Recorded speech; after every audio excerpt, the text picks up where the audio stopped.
Assalamualaikum warahmatullahi wabarakatuh. My name is Ika Salwanur Anita. My number is 3080240010. Okay, today I would like to present a topic from the field of psychoanalysis by Sigmund Freud. Sigmund Freud. Sigmund Freud was an Austrian neurologist and the founder of psychoanalysis. His work marked a major shift in how human behavior and mental processes were understood. Before Freud, psychology mainly focused on conscious behavior. Freud challenged this idea by proposing that human behavior is influenced by unconscious mental process. Freud believed that people often act, act in ways they do not fully understand themselves. He argued that unconscious desires in resolved childhood experience and internal conflict shape emotions, personality, and behavior. Psychoanalysis was developed not only as a theory of personality, but also as a method of therapy to uncover unconscious conflicts. Love techniques such as free association and dream analysis uh, before discussing personality structure. It is important to understand how Freud viewed the human mind itself. For that reason, I will now move on to the first topic, which is levels of mental life, where Freud explains how the mind is divided into conscious, preconscious, and unconscious levels. First, conscious. The conscious level includes all those feelings and perceptions that a person is aware of at a particular moment. This includes sensations, emotions, and doubts that can be easily reported or expressed.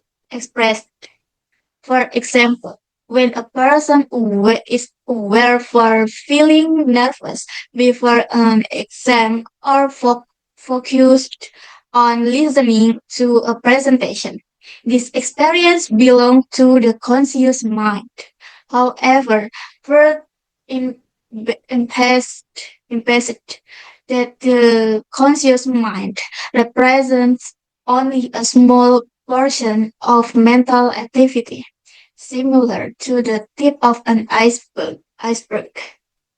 And then to preconscious. The preconscious level contains information that is not currently in awareness, but can be easily brought into consciousness when need is need. This includes memories, knowledge, and experiences that are temporarily stored.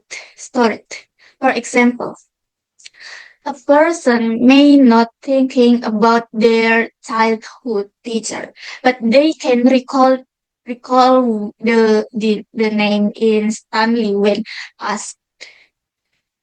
The preconscious functions as a bridge between the conscious and unconscious mind, allowing certain information to move into awareness. And then unconscious. The unconscious is the deep and most influential level of the mind. It stores repressed memories, traumatic experience, and acceptable desires, and instinctual drives. These contents are kept out of consciousness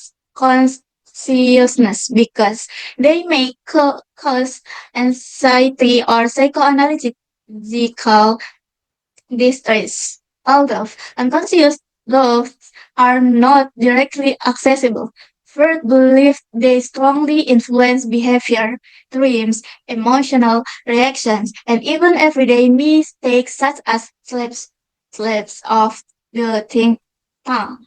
According to Freud, many psychological disorders originate from unresolved unconscious conflict. After explaining the levels of mental life, we can see that the mind consists of different layers of awareness. Building on this idea, Freud also explained personality throughout he called the province of the mind, namely the id, ego, and superego, which will be discussed in the next section. First, id. Id. The id is present from birth and operates according to the pleasure principle. It seeks immediate satisfaction of instincts such as aggression, and sexual desire. The id is entirely unconscious and does not consider reality or morality. And two, ego. The ego develops to deal with reality and operates according to the reality principle. Its role is to mediate between the demands of the id and the limitation of the real world. The ego helps individuals make rational decisions and control impulses. And three, superego. The superego represents moral standards and societal rules internalized from parents and culture. It functions as the conscience producing feelings of pride of cult. Conflict between the ego and superego often results in moral anxiety. While the id, ego, and superego describe how personality is structured, Freud also emphasizes that human behavior is powered by instinctual energy. Therefore, the next topic focused on the drives of Eros and Thanatos, which represent life and death instinct. First, Eros. Eros refers to life-preserving instincts related to survival, reproduction, life, and creativity. The energy behind Eros is called libido, which motivates individuals to seek pleasure, relationships, and personal growth. Eros plays an important role in maintaining social bonds, bonds and emotional connections between individuals. And then to Thanatos, the drive. Thanatos represents destructive instincts, including aggression, violence, and self-destructive behaviors. Freud suggests that humans have an unconscious desire to return to a state of non-existence. The interaction between Eros and Thanatos explain why human behavior can be both creative and destructive at the same time. And then next, anxiety. First, describe anxiety as a warning signal that alerts the ego to internal or external danger. Uh, Moral anxiety results from conflict between the ego and the superego. It is experienced as guilt, shame, or self-criticism when moral standards are violated. And then realistic anxiety. Realistic anxiety arises from real threats in the external world. For example, fear for failing an exam or losing a job. This type of anxiety is considered normal and adaptive. And then neurotic anxiety. Neurotic anxiety occurs when the ego fears losing control over its impulses. The individual worries that acting on these impulses will lead to punishment or negative consequence. And then next topic is defense mechanism. Defense mechanism are unconscious strategies used by the ego to reduce anxiety and protect the individual from psychological distress. First, repression.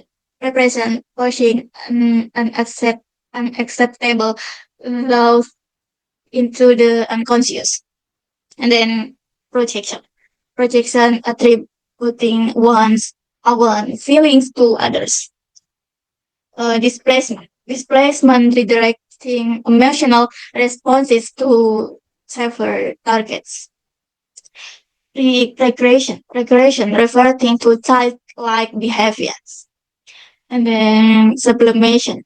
Sublimation transforming unacceptable impulses into socially acceptable actions.